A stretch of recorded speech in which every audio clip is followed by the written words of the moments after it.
Welcome to the Tech Egg. Don't get scrambled. Enjoy the video. In this video, I will show how to make eclairs without a piping bag. Don't worry if you don't have one. There are simple alternatives.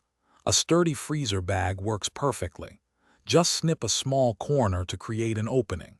You can also use 2 spoons to carefully shape and place the choux pastry onto your baking sheet. These methods are easy and effective for delicious results. First, prepare your choux pastry. Combine water, butter, flour, and eggs as usual. The dough should be smooth and pull away from the sides of the pan. Let it cool for a few minutes, about 5 to 10, so it's easier to handle. This ensures the pastry holds its shape well when you form the eclairs. Now for shaping. If using a freezer bag, fill it with your choux pastry and snip off about a 1/2 inch corner.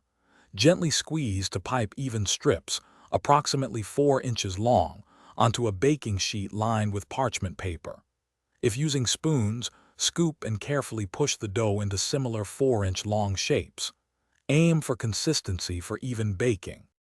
Bake your eclairs in a preheated oven at 400 degrees Fahrenheit for about 20 minutes, then reduce the temperature to 350 degrees Fahrenheit and bake for another 15 minutes until golden and puffed.